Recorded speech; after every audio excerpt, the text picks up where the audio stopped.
Greetings, people. Greetings. It is me, Miss Jarena Star. I am back with another blog. Vlog. Did I say blog? I meant blog. There you go. That's a lot more clearer. So yeah, how is everybody? How's it going? Um, so yeah, I just want to do a quick vlog today. We're having a mini heat wave here in London town, London city. There's a bit of a mini heat wave, and the weather is extreme, very hot today, like 30 degrees, like 30 degrees hot. When I say it's hot, it's hot. So yeah, um, and yeah, no, the world situation is that the economy is kind of like rubbish, tariffs, empty supermarket shelves. We're getting more and more emptier. Power cuts and stuff like that. And yeah, and I just wanted to do a quick video because I feel like, you know, I've mentioned that there is a lot of like deprivation and stuff here in London, people feeling uncertain about their money. And I honestly believe that times like this, we need to share more, we need to do our bit and help the community. The more we share, you will find that miraculously, you will get more. You know how like Jesus fed the 1,000 with just a basket of fish. Yeah, that's what I believe. Like when we start sharing, the worst thing you can do in times like this is like lock your pantry, hide your stock, be insular. That's the worst thing you can do in these times. And I've seen a lot of that. I've seen a lot of like former wealthy people who have experienced hardship in their life becoming more resentful and nasty. I did a video previously and they just can't believe that their fortunes have taken a turn. And we're seeing in their behavior and the way they treat their fellow human being, their neighbor, and the mistrust. And we're seeing that nasty behavior that I've witnessed, and that's because of their insecurity and uncertainty. And that's the worst thing you can do in times like that. We should be able to, you see, because these people valued their identity with possessions. That was a big part of who they were. It gave them comfort to know that they had money. And now, when all that money is being stripped away from them one by one and all their wealth is evaporating, they can't handle it. They really cannot handle it. Me personally, I've never, having money has never really bothered me. I have not one of these people who, in fact, I was not one of these people motivated by money. Like I've never been one of these people that store and look at their bank account and, you know, and just be happy at the sight of more money. I've never been one of those people. So, in fact, I remember being, when I was very broke, I was the most happiest. And that was straight after college, university. I remember I was very broke then. And so were all my friends because we were graduates. But that was actually one of the happiest times of my life. Whereas some people, like, having like no money is like the worst thing in the world that can ever happen to them. I'm a millennial, so we were reckless with money. We were the worst, and we've always managed to survive. Maybe because we survived a recession before in the 2007 era. So for us, like, that's just our character. It's not a good character. Yes, I know. This new Gen Z is like all financial security, multiple streams of income. They're all into that. Yeah, yeah. And we're very creative people. We like to enjoy. So in these times, for me personally, I love the social aspect of meeting other people and sharing what you have. And I'm already doing stuff in my community like volunteering, and I honestly believe that if in these times, don't be like those backward people that just turn rude and stay indoors in their houses because they can't believe their bank balance has shrunk. Those people, don't be like that. You should be more accommodating, more sharing. Because some of these people don't even invite people no more in their houses. They don't do any, like, how boring. Like, they don't even go out. Like, they'll tell you to your face, "Oh, I can't go out. Oh, I don't want to spend money." I'm like, that's not good enough. Like, you don't want to spend money. You don't want to socialize because you don't want to spend money. Like, these are the people we have in our community. So your life needs to be on hold because you don't feel good about not having much money. But surely there are other ways of socializing. Why must you always have money for you to socialize? You can always go to the park, you can go to the beach, you can like find innovative ways. You don't have to stay holed up in your room depressed because your bank balance is not how it used to be. And I just think it's just so sad, like, and it just shows this kind of materialistic culture is so big in our black community. Like, they have never experienced this level of brokenness in their life. Because if you know black people, they're all about their bling, the latest trainers. They've been conditioned to think like that. They don't know what frugal means. Frugal is the worst thing in the world for them. Frugal is their biggest enemy is poverty, um, poor, humbleness. That's their biggest enemy. And I think that's our downfall as a people. I feel like our flashy ways has helped too many people. Spending and being flashy has never benefited the black community. It always benefited other people. I think we just need to reset and just stop wearing your flipping wealth on you. Stop wearing it on your hair. Stop wearing it on your clothes. The gold chains are tacky. They're out of fashion. Not that is so 90s, like gold hoop earrings, like all that. Pawn it, sell it, and get your money. Trust me, you can get a lot of money from that. Sell it, not because obviously the money will help, but you don't need to be wearing that tacky gold. It's out of fashion anyway. Sell it, but no, they won't sell it because that gold is like that's their last bit of like flashiness and luxury. Girl, sell it. Sell the jewelry. Honestly, you don't need it. It's tacky. It's out of fashion anyway. No one wears gold hoop earrings or gold necklaces and all that.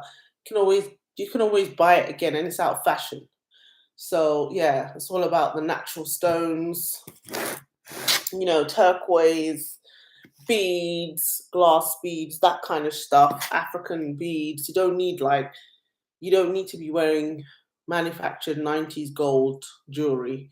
It's out of fashion. Wear the beads, exchange it, coral, get in touch with nature, that kind of thing. Like, we need to slim down. We need to slim down our flashy ways because it hasn't got us anywhere. And let's just use this recession to slim things down and get back to basics and have no shame in, your bank balance shrinking or, you know, the good, don't like turn against each other.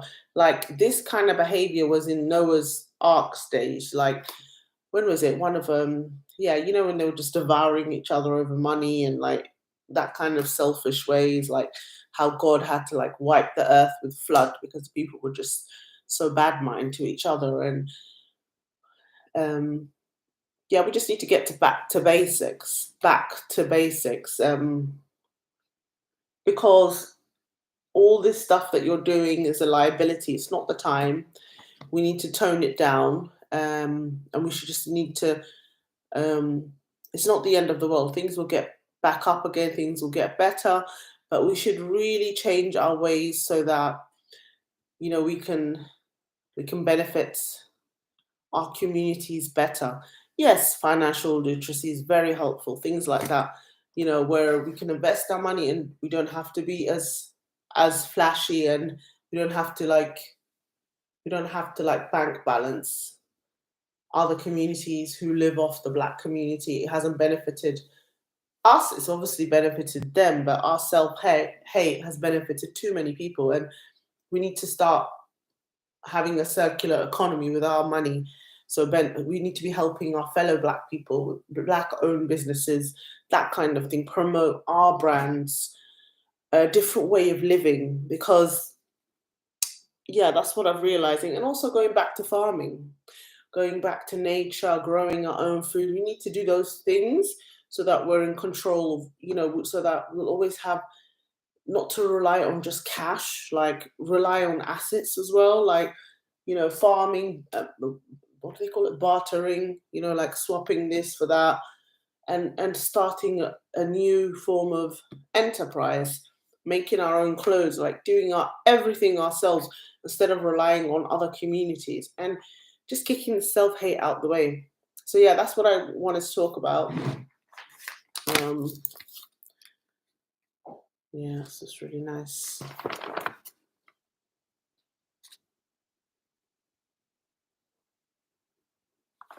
What's this? Yeah, I went to an African event yesterday and I got this called The Parliamentarian. And who's this? New CPA chairperson from Zambia elected. Oh, I see Zambia's trying to get in there with the Brits. Zambia.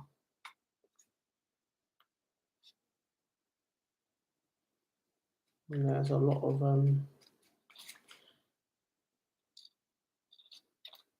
there's a lot of studies and stuff about the world, and because Trump is, Malaysia's a really nice country. It's quite wealthy.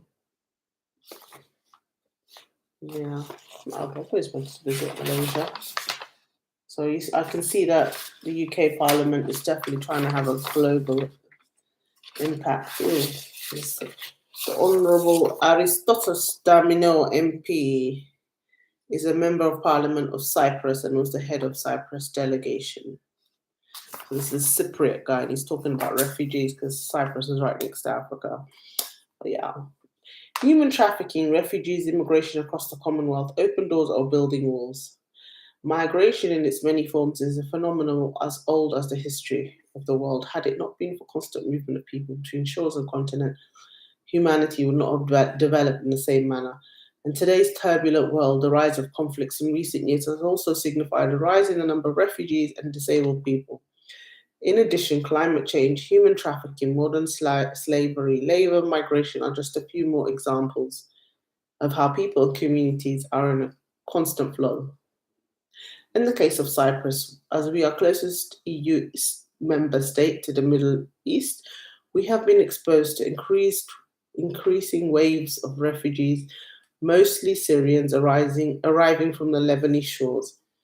At the same time, we are confronted with Turkey's instrumentalization of migrants of different origins channeled from the occupied areas of the Republic through the buffer zone to the government-controlled areas. Consequently, the Republic of Cyprus has been hosting the highest number of asylum applicants per capita among EU member states, which strains the country's competent services. Cyprus has made considerable efforts to address this pressing challenge with due respect to human rights. A strategy has been implemented aiming at limiting migration in order to maintain sustainable system. The relocation and voluntary return of irregular migrants and asylum seekers has yielded positive results, thus allowing to better focus on speeding up the process of the pending asylum applications, currently 22K, and to improve infrastructure.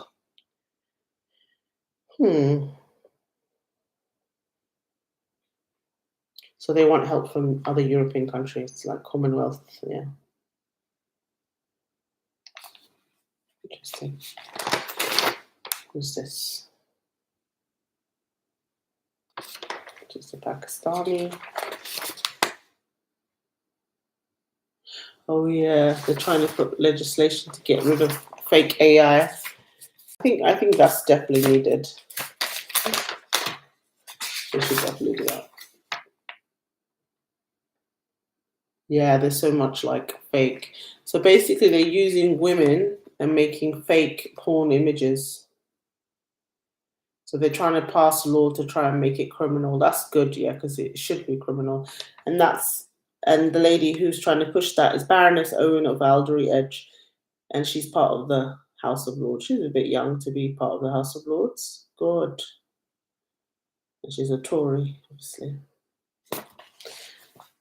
Shall she go inside the House of Lords? Right, measuring online abuse faced by Canadian politicians. Mm. So what was I talking about?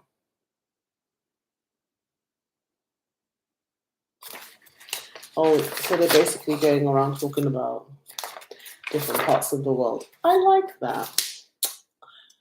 Ooh, so interested.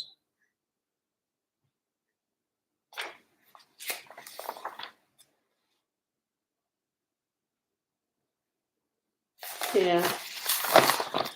Anyways, that was an interesting article. Yeah. It's always good to keep your knowledge up and running. So I was talking about, yes, doing more. We really need to train the community to get involved in voluntary work, meet new people, um, because yeah, let's be honest, times are getting hard. Times are getting hard.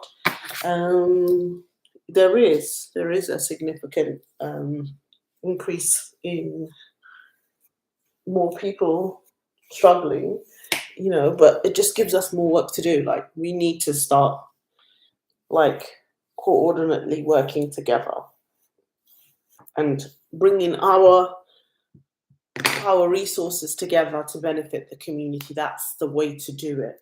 And I honestly believe that we will be better off when we do that. Don't follow those foolish people that close their doors and, like, treat their neighbors like enemies, like those, you know, don't want to help their fellow human being when they're struggling, but secretly are happy that they're struggling and, like, oh, it's so sad. Yeah, but you couldn't help them, so shut up. Your pity's not going to help. So you can stick your pity where the sun don't shine.